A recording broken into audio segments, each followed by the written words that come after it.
जय श्री राम। आपका बहुत बहुत स्वागत है हमारे इस चैनल पे जिसका नाम है मार्वेलस मोहिनी।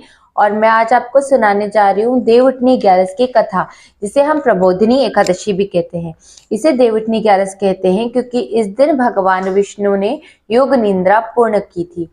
और इसी योग निद्रा के बाद भगवान जब वापस से कार्य में लगते हैं तो इसे कहते हैं देवउठनी ग्यारस। इस दिन भगवान को बहुत सारी चीजें चढ़ाई जाती है, भाजी जो होता है हमारा आंवला, और अपने अपने कल्चर के अनुसार जहाँ पे जो भी चल रहा हो वैसी चीजें चढ़ाकर भगवान विष्णु को प्रसन्न किया जाता है। आज के दिन तुलसी विवाह भी किया जाता है। मैं आपको सुना देती हूँ प्रबोधिनी एकादशी की कथा, तो कृपया आप ध्यान से सुनिए। मुझे क्षमा कीजिएगा, कैमरा एंगल थोड़ा सा ऐसे हो रहा है। तो ये जो प्रबोधिनी एकादशी है ये शुरू होती है जहां पर ब्रह्मा जी बोले, हे मुनि श्रेष्ठ नारद, अब आप पापों को नष्ट करने वाली तथा पुण्य और मुक्ति देने वाली प्रबोधिनी एकादशी की महात्म्य सुनिए। इसे देवोत्थानी एकादशी भी कहते हैं। संध्या को भोजन करने से एक जन्म के, रात्रि में भोजन करने से 2 जन्म के तथा पूरे दिन उपवास जागरण करने से 7 जन्म के समस्त पाप नष्ट हो जाते हैं। अनेक पूर्व जन्म के किए हुए बुरे कर्मों को यह प्रबोधिनी एकादशी का व्रत क्षण भर में नष्ट कर देता है। समस्त तीर्थों में तथा गो, स्वर्ण, भूमि आदि के दान का फल कार्तिक मास की शुक्ल पक्ष की प्रबोधिनी एकादशी के बराबर होता है।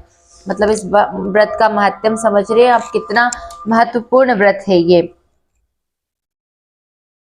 वह सब इस संसार में जितने भी तीर्थ है वह सब प्रबोधिनी एकादशी व्रत करने वालों के घर में रहते हैं, क्योंकि यह एकादशी भगवान विष्णु की अत्यंत प्रिय है। माँ कथा सुन लो। माँ, देवउठनी ग्यारस भगवान विष्णु की अति प्रिय है। हाँ बेटी। हाँ, सुन रही मारे।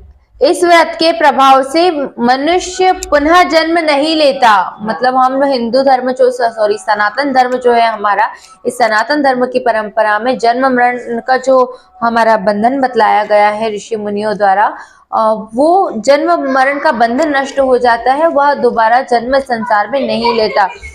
उसके कायिक, वाचिक, मानसिक पाप नष्ट हो जाते हैं। जो काया से किए गए हैं, मन में भी हम किसी किसी के लिए बुरा सोच लेते हैं ना, वो पाप तक नष्ट हो जाते हैं।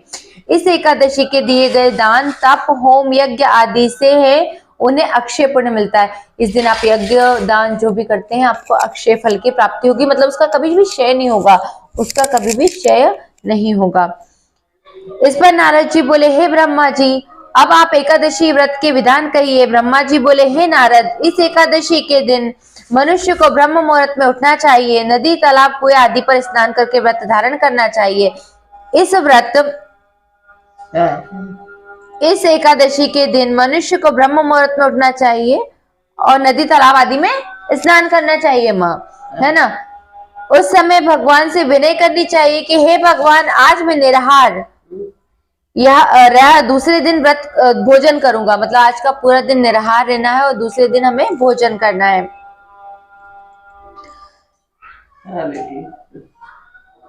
इसलिए आप मेरी रक्षा करें। प्रबोधिनी एकादशी के दिन कृपणता को त्याग कर फूल, फल, अंगारे, धूप आदि से भगवान की आराधना करनी चाहिए। शंख के जल से भगवान को अर्घ्य देना चाहिए।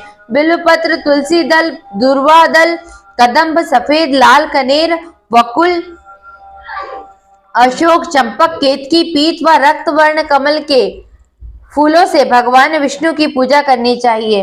तुलसी के दर्शन, देखो तुलसी जी के दर्शन मात्र से भी अपने पाप नष्ट हो जाते हैं।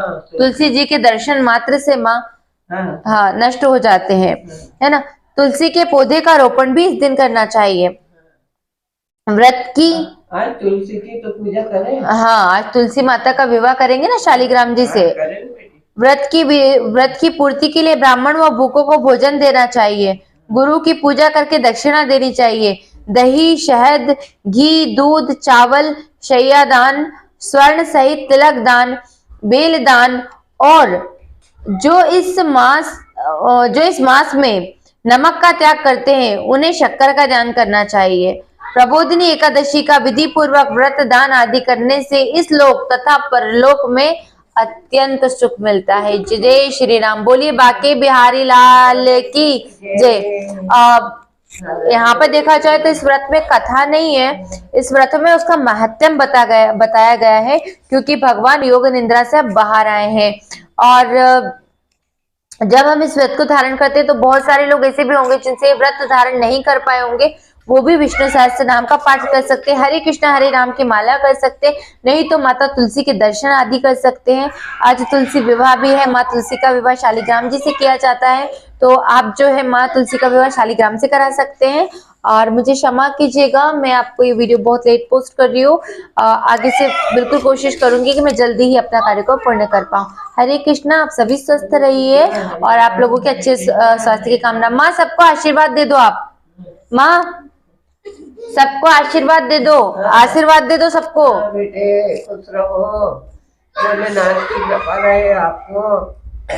हरे कृष्णा हरे कृष्णा बेटे। कृष्ण हरे हरे, हरे राम राम राम हरे हरे, हरे कृष्णा। जय जय श्री राम। जय श्री